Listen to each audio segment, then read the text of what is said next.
Hey everybody, welcome to Improv FAQ. I'm James Quesada, and in this episode, I'm going to answer some questions about forms in long form improv. We'll go over what they are, the elements that define them, and why forms are used. Before we get into it, if you need a definition of what defines long form improv, you can check out my previous video on short form and long form improv, as forms are going to fall under the umbrella of long form. What is form? Forms are ways of structuring a long form show using any combination of rules, goals, or general framework that the cast intends to stick to in their performance throughout the show. In short, it is the design of a long form improv show. Forms can be super loose and simple, like a collection of unrelated scenes inspired by a single suggestion. Or they can be highly structured, like improvised Shakespeare, presented in mostly rhyming iambic pentameter, telling a story in 2 acts while wearing Elizabethan tunics and trousers. Both of those are long-form improv shows, but the reason they're so different from each other is form. Let's get real nerdy here, and I want to share with you what, for me, has been a really helpful way to think about forms. We're going to define them with these elements: components, editing, the relationship between parts of the show, and style. As we go over each of these, I'm going to reference some common forms in improv, just for example. But if you're not familiar with the forms that I mention, or maybe you know them by a different name, don't worry about it. My goal is that if you're new to improv and you're just learning about form, I would like to give you a general idea of what form is and how it affects an improv show. If you are familiar with form, my goal is to give you a new way to kind of think about the elements that define form. Let's start with components. By this, I mean, what kind of stuff are you doing in the show?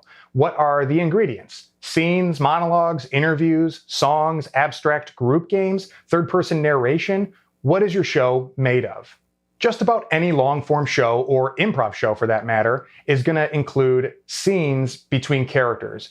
But there are forms like an Armando or ASCAT that also feature monologues, real-life stories told by invited guests or members of the ensemble throughout the show. And without the monologues, those shows would be of a different form. And there are many forms that are defined by the presence or absence of different components. Next, we have edits. Edits are the tools for moving from scene to scene and affecting the scene in progress. The 2 most common edits are a sweep edit, where someone in the cast runs across the stage in front of the scene in order to end the scene in progress and clear the stage for the next scene, to sweep the stage clear for the next scene. And then there's a tag edit, where during a scene, a player from offstage tags one of the players in the scene. The player who was tagged drops their character and exits stage, while anyone who wasn't tagged, that was just in the scene, will stay on stage, stay the same character, ready to go to a new scene with the player who tagged in. This is a way to remove some characters, keep others, and take that character to a new scene, usually in like a time jump or a flashback or something like that. Sweeps and tags are pretty universal edits among improvisers and are used as the default edits for most long-form shows. But some forms use additional edits, like the movie form, which uses cut-tos and close-ups and flashbacks, playing with all sorts of edits that you would see in a movie script. Some forms are defined by which edits they're limited to using, like a slacker, which doesn't use sweep edits and instead uses tag edits only. So there's no real complete clearing of the stage and resetting to a new scene. It really becomes the entire show being a relay of scenes linked together by overlapping characters. Or you might have a mono scene, which might not use any edits. It's just one uninterrupted scene for the whole show. The next thing that defines a form is the relationship between parts of the show, which has to do with what the scenes have in common and whether some parts are meant to inspire or be used by other parts. Like in the Armando and ASCAT format I mentioned earlier, cast members tell real-life anecdotes, and by design, pieces of the anecdote are going to inspire scenes later in the show.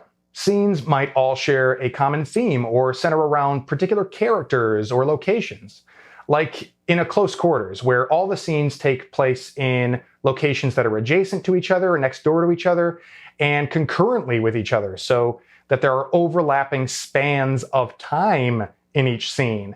If you have someone enter a room in one scene, later in the show, we might see a scene in the room that character exited from and what they were doing just before they entered that other scene.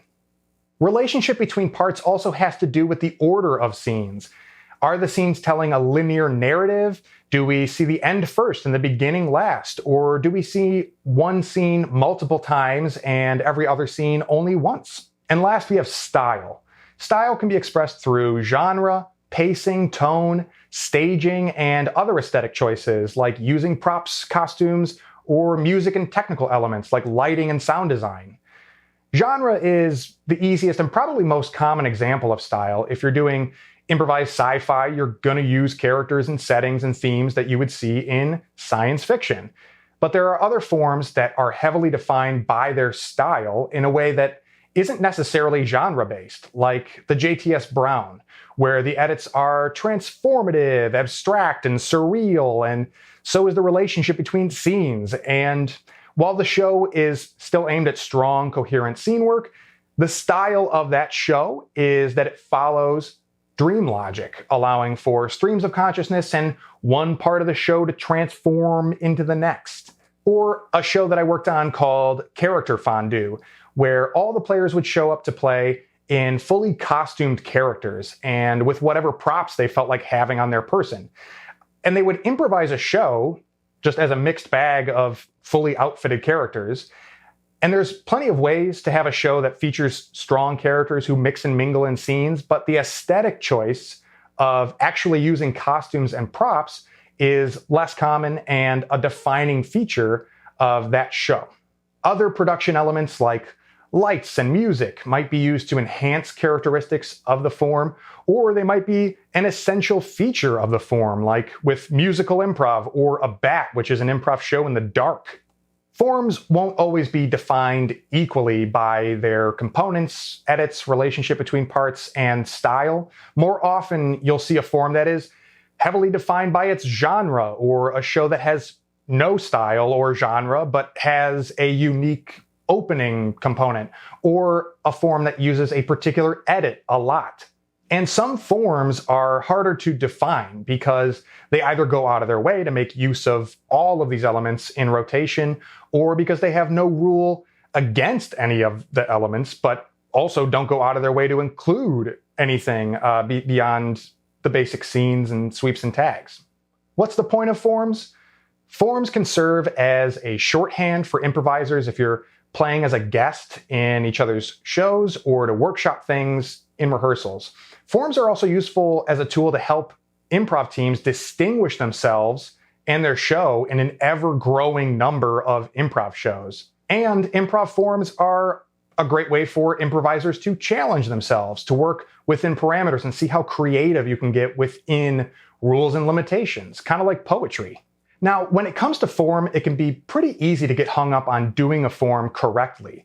So just keep in mind that a form is meant to serve the improvisers, not the other way around.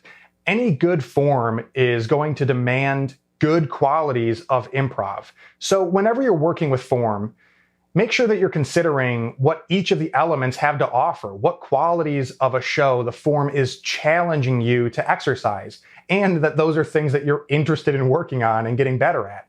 If not, you should tinker with the form and adapt it to help you grow in the direction that you want to grow in. And lastly, remember that the elements of a form are more important than the name of a form. And that's really my whole point here of breaking it into those four elements, is that to me, those are really what's important. It can be too easy to get into little arguments about what defines, a certain form by a particular name. I think that's less important.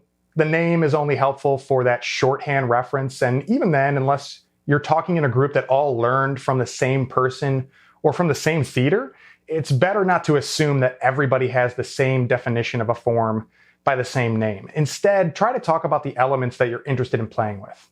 That's it for this episode. Be sure to like and subscribe and hit the bell. Let me know in the comments if you have any follow-up questions on improv forms or if you have suggestions for other questions you'd like to have answered on Improv FAQ.